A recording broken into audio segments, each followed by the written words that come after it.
Hello student, welcome to Equator Academy Dehradun. आज हम लोग जो टॉपिक डिस्कस करेंगे वो आपका इंडियन पॉलिटी से है, जैसे कि आप अपने स्क्रीन पर देख रहे हैं। और वो टॉपिक आपका है री ऑर्गेनाइजेशन ऑफ स्टेट्स। ठीक है। तो इससे अगर हम देखें तो बहुत सारे आपके एमसीक्यू क्वेश्चन, और अगर आप मेंस की तैयारी कर रहे हैं तो उससे भी क्वेश्चन बन जाते हैं। ठीक है। तो बात करें री ऑर्गेनाइजेशन ऑफ स्टेट जो है वो किस पहले ही क्वेश्चन क्या है, किस आर्टिकल में आपका आता है। तो it comes under article 3 of the constitution. ठीक है। आर्टिकल 3 में आता है रीऑर्गेनाइजेशन ऑफ द स्टेट्स। ये एक क्वेश्चन आपके लिए तैयार हो गया जो आपको ध्यान रखना है। नाउ आर्टिकल 3 को अगर हम लोग एक्सपेंड करते हैं कि आर्टिकल 3 में आपकी क्या क्या चीजें आपकी आती हैं। तो सबसे पहले आर्टिकल अंडर द आर्टिकल 3 सबसे पहले आपको ध्यान में रखना है कि the parliament has a right. Article 3 जो है वो किसको राइट देता है? पार्लियामेंट को ये राइट देता है क्या करने के। तो पार्लियामेंट हैज अ राइट, पहली चीज क्या कर सकता है आपका parliament under the article 3? Increase the area of any state. ठीक है। सबसे पहला है the increase the area of any state. ठीक है। यानी कि इंक्रीज और डिक्रीज भी कई बार कहा जाता है, कई बुक्स में डिक्रीज भी लिखा हुआ है। मीन्स ये है कि अगर किसी भी स्टेट की बाउंड्री में किसी भी तरीके का चेंज करना है, इधर यू कैन इंक्रीज और डिक्रीज, यही आपके चेंज होते हैं। तो वो चेंज करने का जो एक्सक्लूसिव राइट होता है वो किसके पास होता है? अंडर पार्लियामेंट के पास होता है, अंडर द आर्टिकल 3। ठीक है, पहला ये फैक्ट हो गया जो आपके एग्जाम में आ सकता है। ठीक। देन दूसरे फैक्ट की बात करें, सेकेंड फैक्ट आपका होता है कि alter the boundaries of any state. ठीक है। एल्टर दी बाउंड्रीज। ठीक है। Alter the boundaries of any state means वही हो गया, अगर आप इंक्रीज और डिक्रीज कर रहे हैं तो you can also what changing altering the boundaries of any state.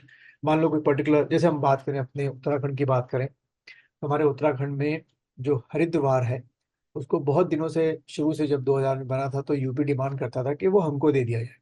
तो मान लो इनकेस अगर हरिद्वार यूपी को देते हैं तो हम लोग क्या कर रहे हैं? We are altering the boundaries of what? Uttarakhand as well as of Uttar Pradesh. ठीक।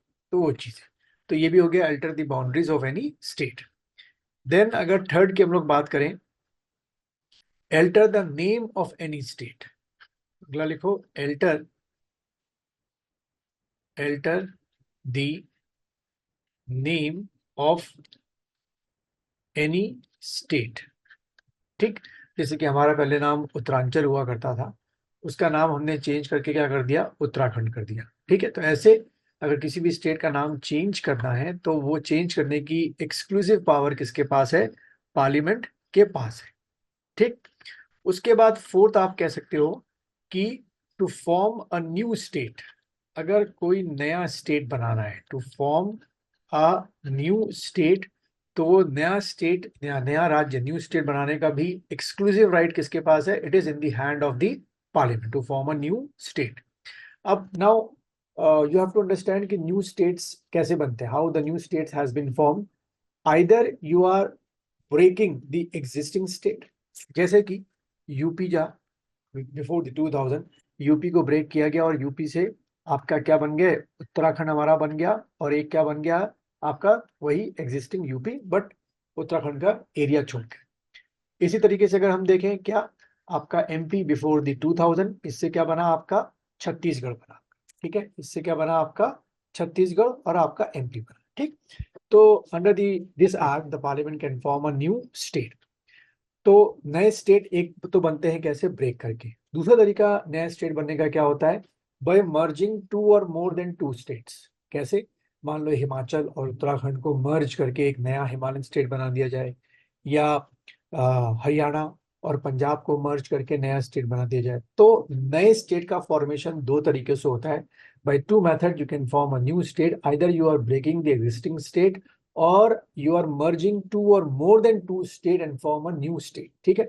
तो ये सारी पावर जो है वो अंडर द आर्टिकल किसको मिली हुई है? It is in the hands of the parliament. ठीक है। तो दैट इज वाई हम कहते हैं कि जो रियल पावर है आपकी वो किसके पास होती है? पार्लियामेंट के पास होती है। ठीक है। अच्छा, इसमें दो चीजों का ध्यान रखना हमको है कि जब ऐसे कोई बिल आएंगे अंडर द आर्टिकल, ठीक है, तो उसमें they have to take the permission, prior permission of permission, ठीक है, प्रियर परमिशन ऑफ प्रेसिडेंट। जब भी कोई ऐसे बिल आएंगे तो सबसे पहली बात जो है प्रेसिडेंट की परमिशन लेनी पड़ेगी, ठीक है। ये फर्स्ट थिंग आपकी हो गई। देन सेकेंड थिंग आपको याद रखना है कि प्रेसिडेंट जो है, मान लो अगर आप जैसे यूपी के को ब्रेक करके उत्तराखंड बनाया गया, तो प्रेसिडेंट क्या करेंगे सेकेंड थिंग में, कि प्रेसिडेंट एक नोटिस भेजेंगे, और you can say send a information to the state legislature, कि भाई हम जो है आपके स्टेट के दो पीस करने जा रहे हैं, एक पर्टिकुलर ए बनेगा और एक आपका एग्जिस्टिंग स्टेट होगा, ठीक है। तो दो चीजों का आपको ध्यान रखना है कि प्रेसिडेंट की पहली परमिशन लेनी पड़ेगी, और सेकंड थिंग आर्टिकल 3 का पार्लियामेंट यूज करते हुए पर्टिकुलर जो स्टेट का आप नाम चेंज करने वाले हैं या नया स्टेट क्रिएट करने वाले हैं या स्टेट को डिवाइड करके दो नए स्टेट बनाने वाले हैं, उसके लिए आप स्टेट लेजिस्लेचर को या स्टेट असेंबली को इंफॉर्मेशन भेजेंगे। अब यहीं पे एक सब पार्ट है कि प्रेसिडेंट ने इंफॉर्मेशन भेजी मान लो, और स्टेट की फिर जो मर्जी है उसका हम लोग, मतलब मान लो वो कहता है कि नहीं भाई हमको हमारे जो आप चाह रहे हो कि दो पीसेस करके नए स्टेट बनाए जाए, हम नहीं चाहते ऐसा। बट अगर पार्लियामेंट ने ये डिसाइड कर लिया है कि एग्जिस्टिंग स्टेट का डिवीजन करके दो नए स्टेट या तीन नए स्टेट बनाने हैं, तो डजेंट मैटर कि वहां की जो स्टेट असेंबली है वो क्या सोचती है, ठीक है। जैसे कि बात चल रही है अभी इस समय यूपी की बात चल रही है कि यूपी के जो है तीन पार्ट बनाए जाए। एक तीन पार्ट कैसे, एक आपका वेस्ट, एक आपका सेंट्रल, एक आपका ईस्ट। तो इसमें अगर मान लो पार्लियामेंट डिसाइड कर लिया तो वो एक इंफॉर्मेशन थ्रू प्रेसिडेंट भेजी जाएगी यूपी स्टेट असेंबली को या लेजिस्लेचर को। डजेंट मैटर कि वो क्या बोलते हैं, उनकी बात सुनी जाएगी। बट अगर मान लो मना करते हैं लेकिन पार्लियामेंट डिसाइड कर लिया है कि उनको इसके तीन नए स्टेट बनाने हैं ब्रेक करके, तो पार्लियामेंट अपना काम करेगी, क्योंकि एक्चुअल एंड रियल पावर जो है वो हमारे यहाँ यूनियन के पास होती है। तो ये एक ऐसा फैक्ट है और ये ऐसा डिस्कशन था जो अक्सर आपके एमसीक्यू में स्टेटमेंट वाइज क्वेश्चन आ सकते हैं। तीन स्टेटमेंट दे दिया, इस फॉलोइंग स्टेटमेंट्स आर करेक्ट, या सिंगल लाइन में पूछ सकते हैं कि नया स्टेट अंडर विच आर्टिकल, तीन चार ऑप्शन होंगे कि कैसे बनता है। तो आप ये आर्टिकल 3 को टिक करके आएंगे।